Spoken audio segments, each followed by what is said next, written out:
नरक चतुर्दशीच्या दिवशी 4 देवतांचं वास्तव्य असतं आणि त्या पूजनाला खूप महत्त्व आहे. ते कुठले कुठले तुला सांगू का? हनुमान, श्रीकृष्ण, यमराज आणि विष्णू. तर नरक चतुर्दशीच्या दिवशी जर तुम्ही ह्यांचं नामस्मरण केलं तर नक्कीच तुम्हाला त्याचा फायदा होतो. मी एक उपाय सांगते तुला. प्रत्येक घराघरामध्ये उटणं लावून तेल लावून, सुगंधी तेल लावून अंघोळ घालण्याचा प्रघात आपल्याकडे चालत आलेला आहे. तर मग याच्यामध्ये काय करायचं, आपण सुगंधी तेल तर घालतोच बरोबर, तर याच्यामध्ये ना तुला अजून 2 थेंब तिळाच्या तेलाचे ऍड करायचे. अच्छा, ठीक आहे.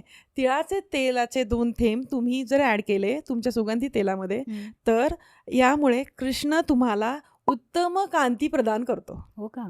ज्यावेळेस उठणं लावलं जातं, ओम कृष्णाय नमः हा मंत्राचा जप जर करत तुम्ही उठणं लावलं तर नक्कीच आपण म्हणू ना कांती उजळ होणं किंवा आपण तेज येणं हे नक्कीच साध्य होऊ शकतं. अजून एक नरक चतुर्दशीच्या दिवशी यमाचे पूजनाचं महत्त्व मी आता तुला सांगितलं. यमदेवांचं पण पूजन करणं खूप महत्त्वाचं आहे. तर ते कशा पद्धतीने आपण करू शकतो?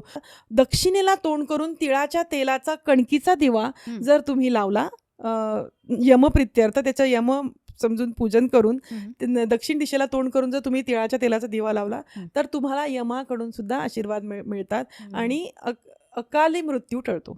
5 वातींचा दिवा तुम्ही त्या दिवशी दक्षिण दिशेला तोंड करून लावला तर तुम्हाला 100% त्याचा फायदा होतो.